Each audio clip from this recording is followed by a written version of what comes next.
दर्शकवृन्दहरू नमस्कार। प्रविधि मान्छेको कामलाई सहज, सरल र छिटो छरितो बनाउने आविष्कार र विकास भएको हो।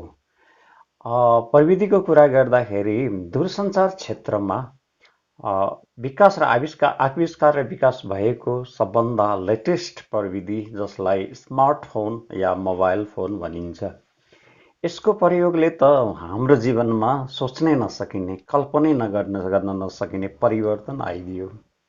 संसार हाम्रो औँलामा सीमित भयो। अब हुन त यसको प्रयोगले हामीलाई एकदमै भनौँ न सोच्नै नसकिने परिवर्तन ल्यायो।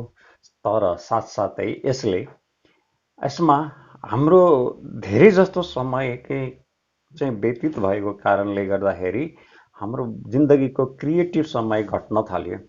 यही कुरालाई मनन गरेर गुगलले 2018को आफ्नो आइओ इभेन्टमा यस्तो एउटा फिचर लन्च गर्यो जसले चाहिँ मान्छेको डिजिटल लाइफ र मान्छेको लाइफलाई चाहिँ ब्यालेन्स गर्नको लागि, समयलाई ब्यालेन्स गर्नको लागि मद्दत गर्दछ। अब हजुरहरूले प्रश्न गर्नुहुन्छ यो फिचरको नाम के हो? हजुर, यो फिचरको नाम हो डिजिटल वेलबिङ। 2018 भन्दा यता आएका जति पनि स्मार्टफोनहरू, एन्ड्रोइड 10 भएका जति पनि स्मार्टफोनको सेटिङमा यो रहेको हुन्छ, अथवा हामीले यसलाई प्ले स्टोर गरेर पनि चलाउन सक्छौँ। यसले हामीले हाम्रो जिन्दगी र मोबाइल फोनको प्रयोग बिचमा सन्तुलन ल्याउने र आफ्नो बहुमूल्य समयलाई कसरी प्रविधिको अत्याधिक प्रयोगबाट बचाउने र क्रिएटिभ समयमा लाउने भन्ने कुरोलाई मद्दत गर्दछ। धेरैलाई यो कुरो थाहा पनि हुनसक्छ र कतिलाई थाहा नभएको पनि हुनसक्छ। हाम्रो एन्ड्रोइड फोनमै यो छ भन्ने कुरो चाहिँ हामीलाई धेरैलाई थाहा नभएको हुनसक्छ। दर्शकवृन्दहरू, म हजुरहरूलाई यो भिडियोमा यो डिजिटल वेलबिङ भनेको के हो, यो हाम्रो एन्ड्रोइड फोनमा कहाँनिर रहेको हुन्छ र यसलाई कसरी चलाउने र यसमा भएका अरू पनि आकर्षक र उपयोगी फिचरहरूको बारेमा जानकारी गराउने कोसिस गर्दछु। म अब यो भिडियो हजुरहरूलाई उपयोगी, लाभदायक लाग्दछ भने हजुरहरूले मेरो भिडियोलाई एक लाइक गरिदिनु हुनेछ। सँगसँगै यदि हजुरहरू मेरो च्यानलमा नयाँ हुनुहुन्छ भने मेरो च्यानललाई सब्सक्राइब गरिदिनुहुन्छ भन्ने म हार्दिक अनुरोध गर्दछु। डिजिटल वेलबिङ भनेको गुगलले 2018को आफ्नो आइओ इभेन्टमा लन्च गरेको एउटा यस्तो फिचर हो जसले आफ्ना युजरहरूलाई आफ्नो वास्तविक जिन्दगी र डिजिटल जिन्दगीको बिचमा कसरी ब्यालेन्स गर्ने, सन्तुलन गर्ने, समयको सन्तुलन गर्ने भन्ने कुरामा मद्दत गर्दछ, सिकाउँछ भने डिजिटल वेलबिङले तपाईले कुनै पनि पर्टिकुलर एप्लिकेसनमा कति खर्च गर्नुभयो आफ्नो समय, यो कुरा पनि ट्र्याक गर्न मद्दत गर्दछ। Digital wellbeing is an initiative that Google proposed during its Google I/O event 2018 as an approach that will help users teach how to balance their digital lives. Digital well-being tracks how much time you spend on any particular applications. Digital well-being हाम्रो मोबाइलमा कहाँ हुन्छ र यसलाई कसरी प्रयोग गर्ने र यसका फाइदाहरू के छन् भन्ने कुरामा जानकारी गराउने अनुमति चाहन्छु।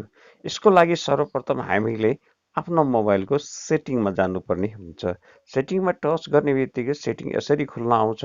यदि सेटिङको तपाईले चाहिँ यो डिजिटल वेलबिङ सर्च गर्नको लागि यो सेटिङ सर्च बारमा डिजिटल वेलबिङ्स लेखेर सर्च पनि गर्न सक्नुहुनेछ भने त्यस्तै तपाईले यसलाई बिस्तारै तलतिर स्क्रोल गरेर जानुभयो भने त्यहाँ एउटा फिचर देख्नुहुनेछ जसको नाम छ डिजिटल वेलबिङ्स एन्ड प्यारेन्टल कन्ट्रोल लेखेको यसको नाम छ। यसमा तपाईले क्लिक गर्नुभयो भने ओपन हुन आउँछ। यसरी ओपन भइसकेपछि तपाईले यस्तो ड्यासबोर्ड हेर्नु पाउनुहुनेछ। यो ड्यासबोर्डमा चाहिँ सर्वप्रथम के हामीलाई जानकारी हुन आउँछ भने मैले आज दिनभरि मोबाइल कति घण्टा चलाएको रहेछु, मेरो डिजिटल मोबाइल चलाउने टाइम थाहा हुनुहुन्छ, समय थाहा हुन। जस्तै आज मैले मोबाइल चाहिँ 3 घण्टा 28 मिनट चलाएको रहेछु, यो मात्रै थाहा हुँदैन दर्शक वृन्दहरू। यहाँ मैले आज यो मोबाइल चाहिँ 14 पल्ट अनलक गरेको रहेछु र मलाई चाहिँ यो मोबाइलमा चाहिँ 124 पल्ट नोटिफिकेसन आइसकेको रहेछ। यो एउटा फाइदा पायो, समय थाहा पाइयो। यसबाट के चाहिँ ज्ञान हुन आउँछ, के चाहिँ हामीलाई इन्फर्मेसन हुन आउँछ भने पाइन्छ भने मैले आफ्नो आज दिनभरिको समयमध्ये चाहिँ 3 घण्टा चाहिँ 28 मिनट यसरी मोबाइलमा खर्च गरेको रहेछु भन्ने थाहा हुन्छ र आफ्नो समयलाई लिमिट गर्ने जानकारी मैले पाउँछु। अझै दर्शकवृन्दहरू, तपाईँले यसलाई अझै टच गर्नुभयो भने यो अझै खुल्न आउँछ। यसरी खुलिसकेपछि तपाईँले देख्नुहुन्छ कि यस्तो एउटा देख्न पाउनुहुन्छ र यसमा तपाईँले अझै सर्च गर्नुभयो भने मैले हिजो कति चलाएर छु, अस्ति कति चलाएर छु, यो सबै यहाँबाट जानकारी हुन आउँछ। अझ दर्शकवृन्दहरू, म तपाईँहरूलाई अझै एउटा फाइदाको कुरा के बताउन चाहन्छु भने जस्तै यदि तल स्क्रोल गर्दै गयो भने आज मैले कुन एपमा कति समय चलाएको रहेछु, खर्च गरेछु त्यो पनि थाहा हुन्छ। जस्तै काइन मास्टर भन्ने एउटा भिडियो एडिटिङ एप चाहिँ मैले 1 घण्टा 30 मिनट चलाएको रहेछु। हिमालय टाइम्स 30 मिनट चलाएर छु। Facebook 25 minutes, X recorders 18 minutes 19 minutes, setting 14 minutes, YouTube 14 minute, Daraz 5 minute चलाएको रहेछु। यो एउटा के भने मैले कुन एपमा कसरी समय खर्च गरिरहेको छु भन्ने थाहा हुन्छ र मैले धेरै समय खर्च गरेको एपमा मैले टाइम लिमिट पनि गर्न सक्छु। यसको लागि दर्शकवृन्दहरू, तपाईँले साइडमा हेर्नुहुन्छ एउटा डमरू जस्तो साइन देख्न सक्नुहुनेछ। यदि मैले यो डमरूमा यसरी टच गऱ्यो भने यो फेरि ओपन हुन आउँछ। हेर्नुहोस् दर्शकवृन्दहरू, अब यो ओपन आइसकेपछि यो एपलाई मैले यसमा आफ्नो टाइम कन्ट्रोल गर्नको लागि मैले यसमा एउटा टाइम सेटिङ, जस्तै मैले 1 घण्टा 30 मिनटलाई ओके गरेँ, सेट गरिदिएँ भने अब यो एप चाहिँ 1 घण्टा 30 मिनटसँग मात्रै चल्छ र यो बन्द हुन्छ र यो भोलिपल्ट मात्रै ओपन हुन्छ। यसरी आफ्नो समय पनि कन्ट्रोल गर्न त सकियो दर्शकवृन्दहरू। त्यस्तै हाम्रा बच्चाहरू जो चाहिँ तपाईँको मोबाइल चलाइरहेका छन्, तपाईँको मोबाइल युज गरिरहेका छन् भने ती आफ्ना नानी बाबु बच्चाहरूले चाहिँ कुन एप बढी चलाउँदो रहेछन् त्यो पनि थाहा हुन्छ।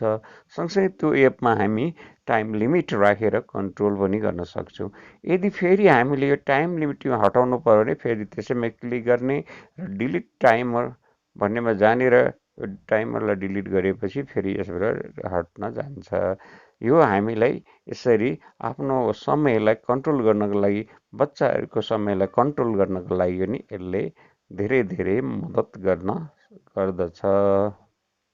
वृन्दहरू, डिजिटल वेलबिङमा रहेका अरू पनि धेरै फाइदाजनक फिचरहरूको बारेमा म हजुरहरूलाई छोटकरीमा जानकारी गराउने अनुमति चाहन्छु। ती फिचरहरू हुन् बेड टाइम मोड,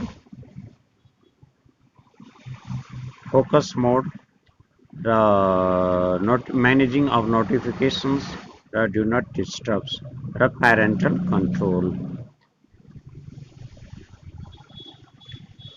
अब त्यसमध्ये पनि बेड टाइम मोड भनेको चाहिँ यस्तो मोड हो जसले चाहिँ हामीलाई हाम्रो मोबाइललाई हामीले नचलाउने बेला, सुत्ने बेलामा रेस्टमा राख्ने, त्यहाँ भएका एपहरू सबलाई क्लोज गरेर रेस्टमा राखेपछि हाम्रो ब्याट्री सेभ हुन्छ र तपाईँले यसमा 10 बजेलाई सेट गर्नुभयो भने टाइमर 10 देखि 5 लाई त्यसको बिचमा हाम्रो मोबाइलका यी एपहरू सबै साइलेन्टमा जान्छन् र हाम्रो मोबाइलको स्क्रिन पनि अरू बेला कलर र ब्राइट हुन्थ्यो भने यो चाहिँ ग्रे अथवा ब्ल्याक हुन्छ र ब्याट्री सेभिङ गर्न मद्दत गर्दछ।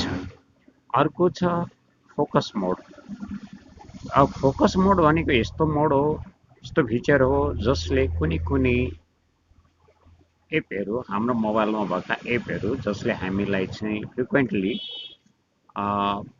ध्यानभङ्ग डिस्ट्र्याक्सन गरिरहेको हुन्छ त्यो एपहरूलाई कुनै एउटा समयको लागि साइलेन्टमा राख्यो भने ती एपहरूले हामीलाई असर गर्दैन, हाम्रो ध्यान भङ्ग गर्दैनन्।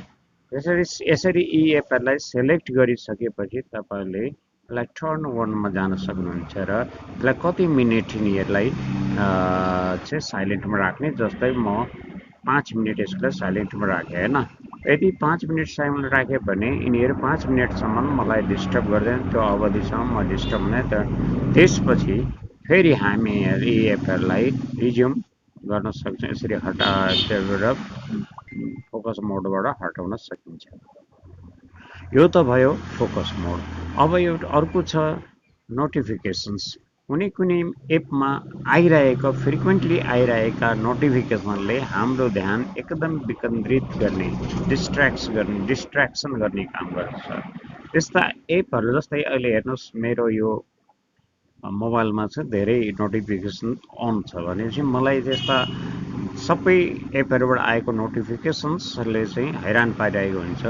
यदि त्यस्ता नोटिफिकेसनहरूलाई हामीले यहाँबाट अन गऱ्यो भने यो डिजिटल वेलबिङको यो फिचरले चाहिँ त्यो नोटिफिकेसनहरूलाई अफ गरिदिन्छ। यसरी हामी यहाँबाट हटाउन सक्दछौँ र त्यसको ध्यान भङ्ग हुनबाट बच्न सक्दछौँ।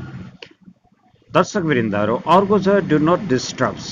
यो डु नट डिस्टर्ब मोडमा राखेपछि चाहिँ हाम्रो मोबाइलमा भएको अलार्मदेखि बाहेक अरू सबैहरू चाहिँ साइलेन्ट मोडमा जान्छ र हामी त्यतिखेर यो मोबाइलले डिस्टर्ब गर्दैन। अर्को धेरै नै फाइदाजनक फिचर छ जसको नाम हो प्यारेन्टल कन्ट्रोल।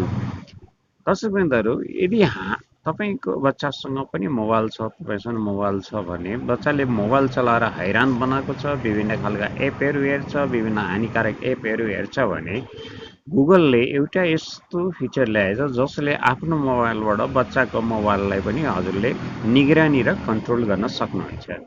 यसको लागि तपाईँले एउटा छुट्टै एउटा लिङ्क डाउनलोड गर्नुपर्ने हुन्छ जसको नाम छ गुगल फ्यामिली लिङ्क। त्यो बच्चामा चाहिँ छुट्टै हुन्छ, Google family link for kids भनेर।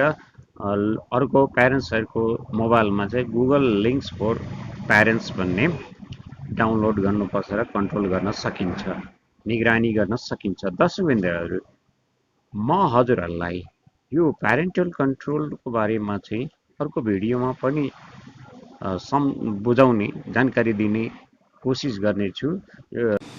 दर्शकवृन्दहरू, हजुरहरूलाई धेरै धेरै धन्यवाद। अन्तसम्म नै मेरो भिडियो धैर्यतापूर्वक हेरिदिनु भएकोमा र यस्तै जानकारीमूलक भिडियोहरू भविष्यमा नै लिएर आउने बाचा गर्दै हजुरहरूसँग बिदा हुन चाहन्छु। धन्यवाद।